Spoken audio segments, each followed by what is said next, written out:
Kaya lang ako po, high school graduate lang ako. Parang may limitation talaga ako sa sarili ko.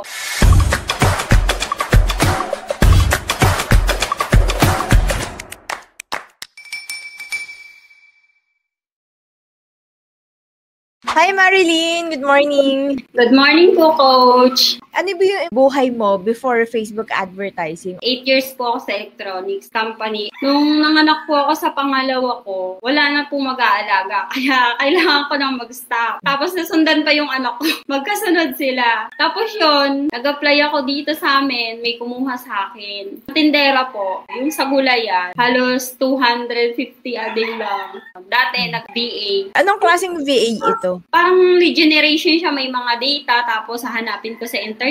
Encode po sa Google Sheets. Sa online jobs ko siya nakita. Graveyard siya pang gabi. 8 hours. Tapos may 30 minutes na break time. Talagang minomonitor ka talaga niya. May time tracker kami. May access siya sa computer ko. Kaya kung ano yung i-open mo, makikita niya. Paano mo nalaman yung Facebook advertising? Nanonood po talaga ako ng yung mga freelancing. Siguro 2018, Coach, nakikita na kita.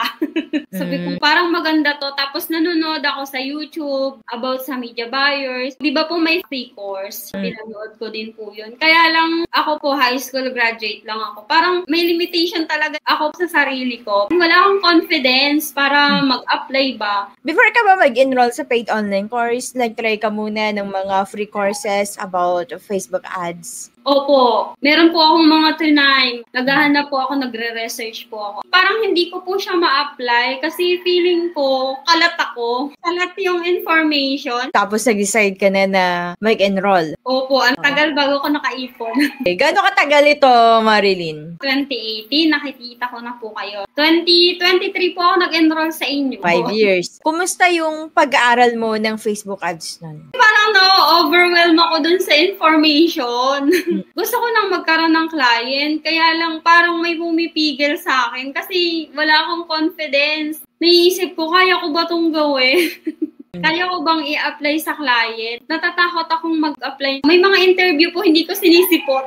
Natatakot ako. Kumusta yung experience mo na self-paced yung course? Dapat talaga, naka-mindset ka na kailangan mo yun. Kasi para sa'yo yun eh. Kailangan mong tapusin. Kasi kapag hindi mo tinapos, mawawala ng saysay yung course. Ganun po yung naging mindset ko. Ang tagal ko pong nag-procrastinate. Ang hirap kalabanin ng sarili natin. Sobra. Kapag halimbawa, hindi ko to makaya, hindi ko magampanan ng work as a media buyer, paano mangyayari? Ganun po. Paano ginagawa mo para mapagpatuloy mo siya? Nanonood ako ng mga interview nyo, yung mga student nyo po. Kung kaya nila, kaya ko rin to. Kumaga parang isa sa factor talaga is yung iniisip mo na high school graduate lang ako. Opo. Alam mo kasi maraming nagko-comment, nagme-message na, Coach, pwede ba ako dyan? Kasi hindi naman ako college graduate. Yung iba, college undergraduate. Yung iba naman, high school graduate or senior high graduate. Nagtatanong sila if possible ba na maging media buyer sila. Sa case mo, Marilyn, paano mo siya na-overcome? Ayaw kong mag-apply sa agency. Gusto ko mag-direct ako. Kasi ayaw kong kausap yung mga Pinoy.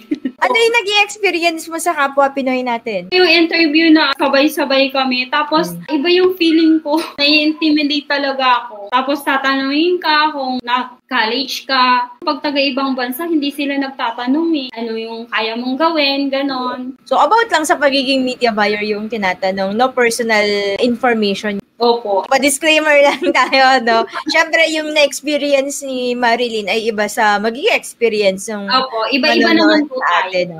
Meron din tayong tinatawag na support group natin, yung private group natin. Nag-participate ka ba dito? Beneficial ba sa'yo yung Facebook group natin, Marilyn? Naging beneficial po siya sa akin kasi nagbabasa po ako doon. Yung halimbawa po may nagtatanong, binabasa ko po yung mga sagot ng mga marurunong na talaga, yung may mga client na. Tapos yung mga ideas doon na nakukuha ko, kinakopy ko po siya, tapos pinipaste ko siya sa Google Sheet ko po para pag halimbawa po na may kailangan, babalikan ko na lang po yun. Diba meron tayo coaching sessions via Zoom? Nakaka-attend ka ba dito? Pinapanood ko po yung mga coaching session niyo talaga. Kasi napaka-importante po ng mga sinasabi niyo po doon. Siyempre, based na po yun sa mga experiences niyo. Magandang reference para sa magiging trabaho niyo po. Paano mo nahanap yung client or clients mo ngayon? Sa LinkedIn ko siya nakita. Doon po talaga ako nagpo-post. Pero hindi po ako ang nag-approach sa kanya. Siya po. Yung LinkedIn profile mo ay optimize. Opo. Nandun po yung mga certification ko. Tapos, nung nag-reach out siya sa akin, sabi niya, kung okay lang daw na makausap ko siya. Sabi ko, sige po. Tinatanong niya lang kung kaya ko daw mag-run ng ads, mag-set up ng ads. Pero kalimitan po, ako po yung nag-i-explain sa kanya. Good thing naman po na nag-review talaga ako ng course. Patatapos ko lang binalikan yung course. Kaya yung lahat po ng mga tanong niya doon, nasagot ko naman. Pagkatapos noon, sabi niya, sige, babalikan kita. Kasi i-let go ko na yung media buyer ko. Sabi ko, sige, kapag okay na, i-message mo lang ako. Tapos, parang siguro 2 weeks, nag-reach out ako sa kanya kasi parang ang tagal na. Tapos, ang sagot niya sa akin, parang hindi na kami tutuloy. Pero yung sagot ko sa kanya, sabi ko, sige, okay lang. Pag halimbawa, kailangan mo na ng tulong ko as media buyer, mag-message ka lang sa akin. Yun na nga po, wala na. Nag-post pa rin po ako doon hanggang sa nag-message na naman siya sa akin. Itutuloy niya na daw yung position ko as media buyer. Kasi nag-usap kami kung ano yung iraran na ads. Binigyan niya na ako ng access sa ad account niya, sa business manager niya. Wala kaming contract. Kasi meron po akong website sa System.io. Tapos meron po akong mga packages doon. Binigay ko yun sa kanya. Sabi ko, anong package ang gusto mo? Tapos yun, pinili niya yung nasa 35K po a month. Ano yung mga task mo as Facebook media buyer sa kanya? Pag halimbawa may kailangan siya, magme-message lang po siya sa akin. Tapos ako po lahat creatives, campaign, ng strategy, sa akin po lahat. Tapos yung rate nito, okay naman? Okay na okay po. Nang second month po namin, naging $1,500. Kailan pala ito, Marilyn? May 24, 2025 lang po. Siya ba yung first ever client na nag-reach out sa'yo? Siya lang po talaga. So, ang talagang naging strategy mo lang, optimize yung LinkedIn mo. Opo. Tapos nagpo-post po ako doon ng mga tips about sa media buyer. So, di ba? Ang galing. Yung hindi mo ni-reach out, siya yung nag-reach out sa'yo. Ano yung mga naging challenges mo? Lahat po kasi sa course, nandun na po lahat Discipline na lang talaga sa sarili yung kailangan. Tsaka mindset. Mahirap kalaban yung sarili. Tapos po, nung naghahanap po ng client, mahirap din po. Sipagan mo lang talaga. Strategy ba sa paghahanap ng clients? Kasi online freelancing tayo Kailangan makikita ka nila sa online. Show up ka talaga. Approximately, Marilyn, sa isang linggo or sa isang araw, ilang oras ka nagtatrabaho? 1 to 2 hours po a day. Usually sa gabi ko po siya ginagawa. Kasi sa umaga po talaga pag nanay ka, marami ka pong ginagawa So perfect pala ito, no? Kasi marami ding mga nagtatanong na mga mommies. Speaking of sahod, if kaya, pwede ba natin i-share? 2,500 po a month. Wow, di ba? So, kahit na ang tagal, di ba? From 2023 na nag-enroll ka. Tapos, after 2 years, 2025 na ngayon. Pero it's worth it, no? Kasi ganun kalaki yung rate. Sobrang worth it po. Kumusta yung naging impact sa'yo ng Facebook advertising? Magaan po yung buhay kasi hindi ka na mag-worry kung saan ka kukuha ng pambayad ng bills. Nakakabayad ahead of time. Hindi na kailangan ng mangutang. Nakakabili na ng pakonti-konti. Nakabili po ako ng laptop. Tapos po nakabili ako ng isa pang desktop. Meron kang anak? Opo, 3. Siyempre, kapag kumikita tayo, lalo na nanay, di ba? Magulang tayo. Hindi na lang needs yung napoprovide natin sa mga bata, kundi pati yung mga wants. Opo, araw-araw may Shopee.